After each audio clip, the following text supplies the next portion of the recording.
Hi friends, welcome to Tutor Joes. நம்ம இன்னைக்கு பார்க்க போற டாபிக் பாத்தீங்கன்னா C++ல ரன் டைம் பைண்டிங் அப்படிங்கற கான்செப்ட் பத்தி பார்க்க போறோம். அதாவது ரன் டைம் பைண்டிங் அப்படிங்கிறது என்னன்னா ஒரு ஃபங்க்ஷன் நமக்கு ப்ரோகிராம் ரன் ஆகும்போது ரன் டைம்ல பைண்ட் ஆகறத வந்து ரன் டைம் பைண்டிங் அப்படினு சொல்லுவோம். இதுல ஒரு சின்ன எக்ஸாம்பிள் பார்ப்போம். ஃபர்ஸ்ட் பேஸ் அப்படிங்கற ஒரு கிளாஸ் கிரியேட் பண்றேன். Class base. இப்போ இந்த கிளாஸ்ல பாத்தீங்கன்னா பப்ளிக்கா ஒரு ஃபங்க்ஷன் டிக்ளேர் பண்றேன்.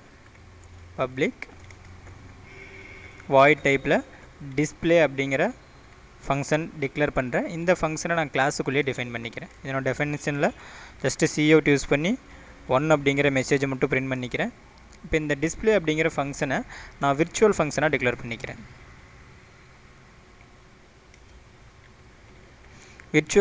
virtual ஒரு ஃபங்க்ஷனை டிக்ளேர் பண்ணா மட்டும் தான் நம்மளால அந்த ஃபங்க்ஷனை பாத்தீங்கன்னா derived கிளாஸ்ல ரீடிஃபைன் பண்ண முடியும். இப்போ இந்த virtual ஃபங்க்ஷனை பத்தி நம்ம previous கிளாஸ்லயே பார்த்திருக்கோம். ஏதாவது டவுட்னா உங்களுக்கு previous வீடியோல பாருங்க.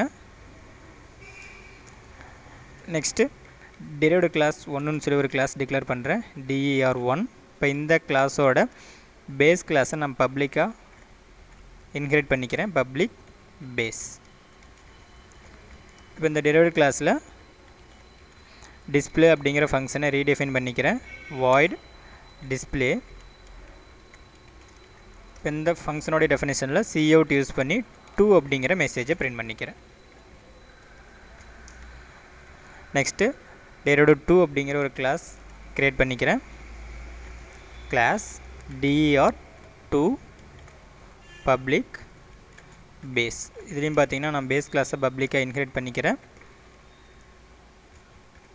public void display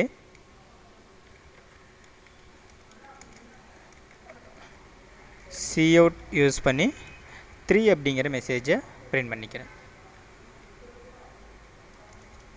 நெக்ஸ்ட் இந்த ஃபங்க்ஷன் கால் பண்றதுக்காக மெயின் ஃபங்க்ஷன்ல பேஸ் கிளாஸ்க்கு ஆப்ஜெக்ட் டிக்ளேர் பண்றேன்.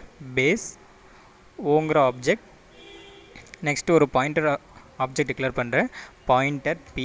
இது அரே வேரியபிளா டிக்ளேர் பண்றேன். இதோட சைஸ் பாத்தீங்கன்னா 3 அப்படிங்கறத கொடுத்துக்கறேன். நெக்ஸ்ட் der1 அப்படிங்கற கிளாஸ்க்கு s அப்படிங்கற ஆப்ஜெக்ட் டிக்ளேர் பண்றேன். der2 அப்படிங்கற கிளாஸ்க்கு t அப்படிங்கற ஆப்ஜெக்ட் டிக்ளேர் பண்றேன். இப்போ இதல பாத்தீங்கன்னா பேஸ் கிளாஸ் உடைய பாயிண்டர் வேரியபிள்ல பேஸ் கிளாஸ் உடைய ஆப்ஜெக்ட் உடைய அட்ரஸ் ஸ்டோர் பண்றேன். p ஆஃப் 0 அப்படிங்கற இண்டெக்ஸ்ல o உடைய அட்ரஸ் ஸ்டோர் பண்ணிக்கிறேன். ஓங்கற ஆப்ஜெக்ட் உடைய அட்ரஸை p ஆஃப் 0 ல ஸ்டோர் பண்ணிக்கிறேன். நெக்ஸ்ட் p ஆஃப் 1 அப்படிங்கற இண்டெக்ஸ்ல s அப்படிங்கற ஆப்ஜெக்ட் உடைய அட்ரஸ் ஸ்டோர் பண்ணிக்கிறேன். நெக்ஸ்ட் p ஆஃப் 2 ல அட்ரஸ் ஆஃப் t அப்படிங்கற ஆப்ஜெக்ட் உடைய அட்ரஸை ஸ்டோர் பண்ணிக்கிறேன். for loop யூஸ் பண்ணிக்கிறேன்.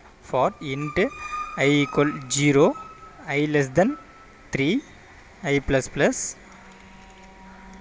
இப்போ லூப்ல ஃபங்க்ஷன் கால் பண்ணிக்கிறேன். ஃபங்க்ஷன் கால் பண்றதுக்காக p அப்படிங்கற பாயிண்டர் ஆப்ஜெக்ட் யூஸ் பண்ணிக்கிறேன்.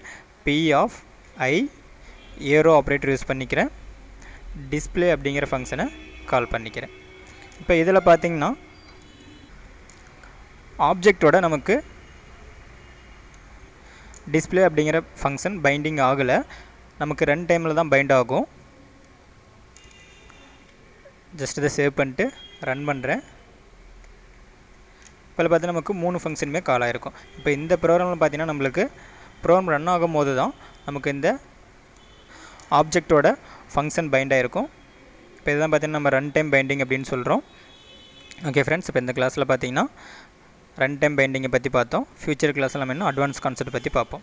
இந்த மாதிரி உங்களுக்கு டியூட்டோரியல் வீடியோஸ் வேணும்னா www.tutorjoes.com வெப்சைட்டை விசிட் பண்ணி பாருங்க.